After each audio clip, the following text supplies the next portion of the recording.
Doctor Who is one of the most successful television franchises in history, and over its 50-plus year history, 57 actually, as of the other day, it's touched on comedy and romance, war and genocide, drama, suspense and thriller tropes, so you really never know what's going to be thrown at you next. That's really not a bad trait for a show with almost infinite longevity. The fact the main character can be recast is brilliant, but also kind of risky. Sometimes it's hard for fans to switch to a new Doctor. There always seems to be this cycle of, I don't like this new Doctor, and then I love them, and then I don't want them to go, and then, the cycle repeats and repeats. And that's why crossovers are sometimes incredibly important. Just because one version of the Doctor dies and is replaced with another, that doesn't mean they can't meet, right? Well, they can, thanks to the wibbly wobbly timey wimey nature of the Whoniverse. Crossover episodes and comics do the impossible. One version of a Doctor meets another, or multiple Doctors all meet together, or a version of the Doctor and their companions end up in a completely different franchise's universe. Every time this happens, the fans of both sides, or just the Doctor Who side if it's all Doctor Who, will gobble it up. So these are 10 of the best crossovers that we've ever had. They're not the only ones, but they are the best. My name is Rich, welcome to WhoCulture, and these are the 10 best Doctor Who crossovers ever. Number 10, Star Trek The Next Generation / Doctor Who, Assimilation Squared. In this 8-issue miniseries, the 11th Doctor, Amy and Rory find themselves coming face to face with the crew of the USS Enterprise D. This crossover takes place between the Star Trek The Next Generation episodes The Outcast and Cause and Effect. When the Doctor lands the TARDIS on the ship's holodeck, a Federation planet was under attack from the Borg and the Cybermen's combined forces. As soon as the Doctor lands in the Star Trek universe, his memories suddenly jolt back into place, and he remembers his 4th incarnation, Tom Baker, partying hard with Captain Kirk. The Doctor and Captain Jean-Luc Picard meet one another and soon discover the alliance between two of their most ruthless enemies. It isn't long before they agree to work together to defeat the alliance, but the Cybermen have other plans. Almost immediately, these Cybermen betray and then turn on the Borg, they of which go to Captain Jean-Luc Picard and very hesitantly ask for help, and even more hesitantly, Captain Picard agrees. The Enterprise outfits its weapons with gold since the Cybermen are susceptible to it, and at the same time the Doctor travels to the past to gather a vital piece of Borg technology. Together the Doctor and Picard manage to defeat the Cybermen. And speaking of crossovers, very quick plug, very early on in the video I actually did this entry on a Star Trek crossovers list over on Trek Culture, very aptly named, much like here, so if you're a Star Trek nerd as well, why not go subscribe over there? Tell Cleary I sent you.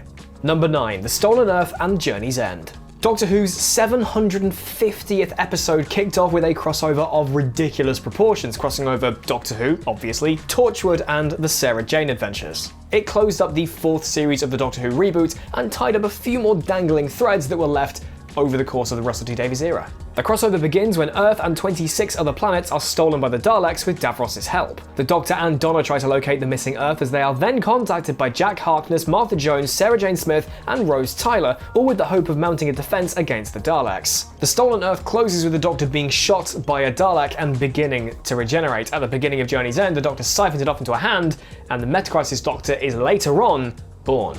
The episode features Donna's final regular appearance, but that only comes after she absorbs some of that regeneration energy from the aforementioned Metacrisis Doctor, which gives her many of the Doctor's mental abilities, making her into the Dr. Donna.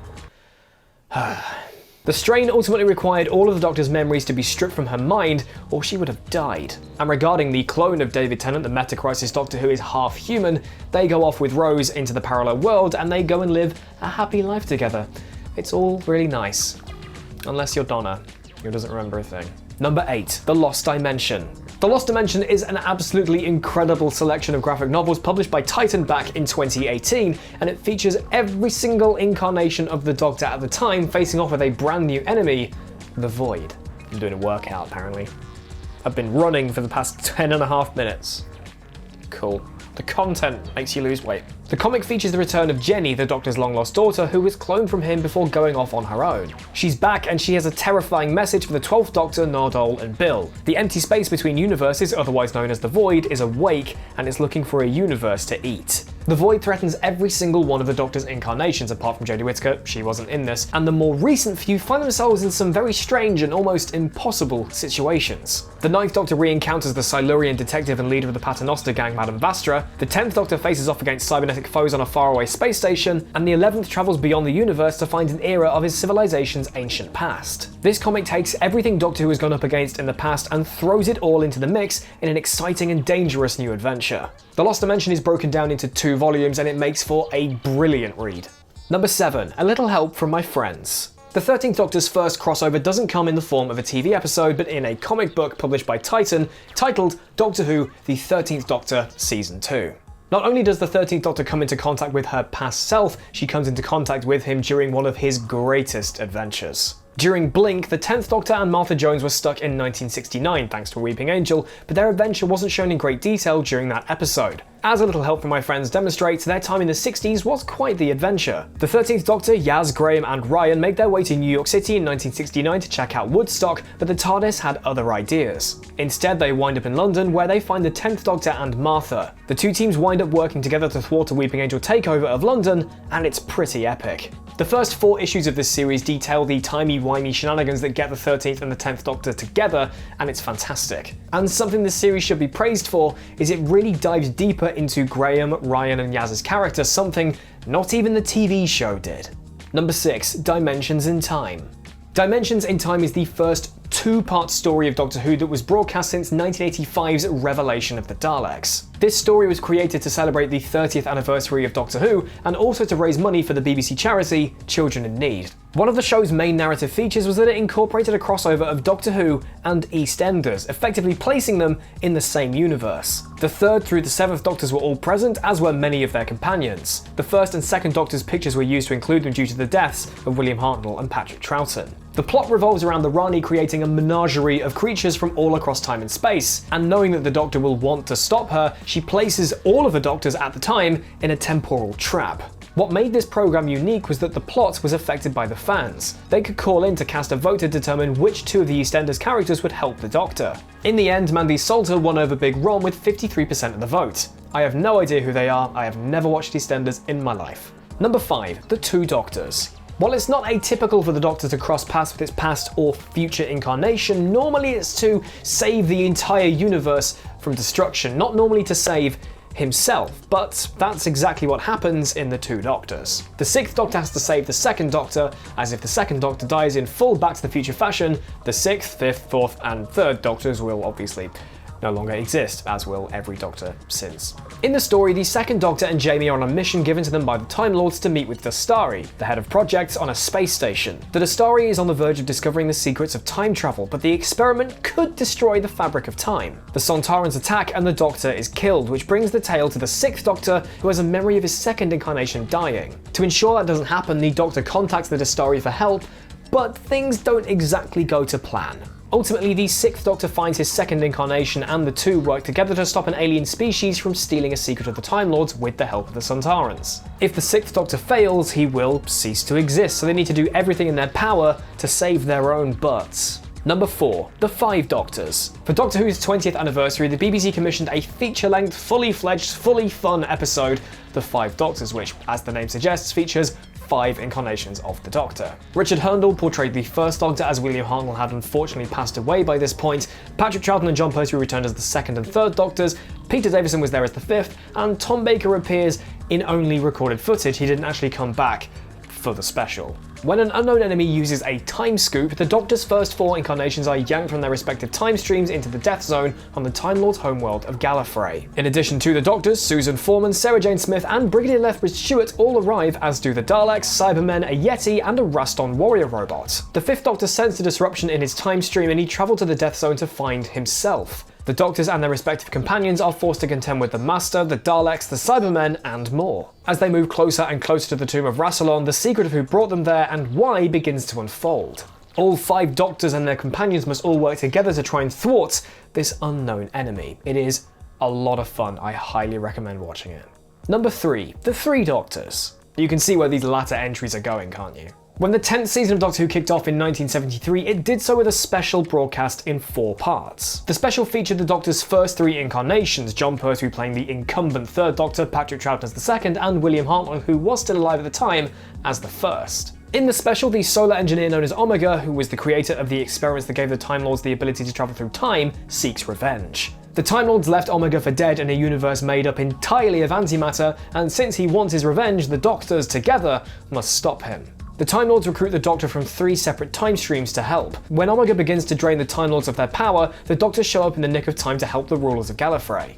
The Three Doctors was the first Doctor Who crossover special to feature a Doctor's previous incarnation alongside the current actor. It is widely considered to be one of the greatest crossover episodes ever made. It was also novelised a couple of years later to flesh out more bits of the story to make the whole thing seem a lot more clear. If you've never read a novelisation of a Doctor Who episode before, I highly recommend it. They really do add so much more to what is already potentially a brilliant episode.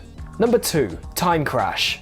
Time Crash was a short that took place just after the events of the last of the Time Lords. The TARDIS begins to spin out of control and sound loads of alarms. The Doctor, scrambling at the controls, bumps into the 5th Doctor. They end up locking eyes and having a "you shouldn't be here" moment. Ultimately, the 10th Doctor inherently knows how to fix the problem that causes their TARDISes to bring them together, because he remembered watching himself fix the problem when he was the 5th Doctor. It's the bootstrap paradox all over again.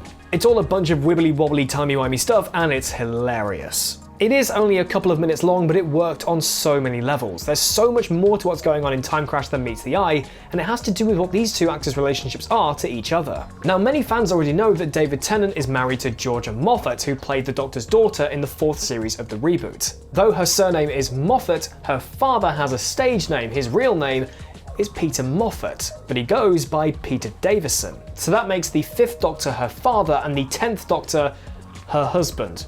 2 Doctors are father-in-law and son-in-law.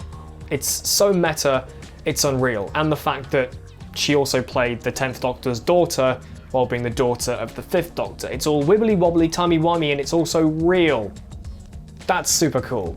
And number 1, The Day of the Doctor. Continuing the trend of releasing specials for Doctor Who's anniversaries, come the 50th anniversary of Doctor Who back in 2013, the BBC commissioned The Day of the Doctor. This special was simulcast in 94 different countries, earning it a Guinness World Record. I went to see it in Coventry in 2013 because I was at university, and to this day I don't think a cinema experience has beaten it. Maybe Avengers Endgame, but Day of the Doctor was pretty good. The 77-minute special featured the 10th and 11th Doctor meeting, but they weren't alone. The episode dealt with the final days of the Time War, which saw the destruction of Gallifrey and the end of the Time Lords and the Daleks. It's a period the Doctor never talks about, and that's due to an incarnation he'd hoped to forget. The late great John Hurt showed up as the War Doctor, and it was up to him to deliver the moment, a weapon capable of destroying both races to end the Time War. Billy Piper returned as a manifestation of the weapon, and Tom Baker appeared as well, though he wasn't the 4th Doctor, he was the Curator. And bear in mind, this is the first time Tom Baker came back to the show officially after leaving the role of the 4th Doctor.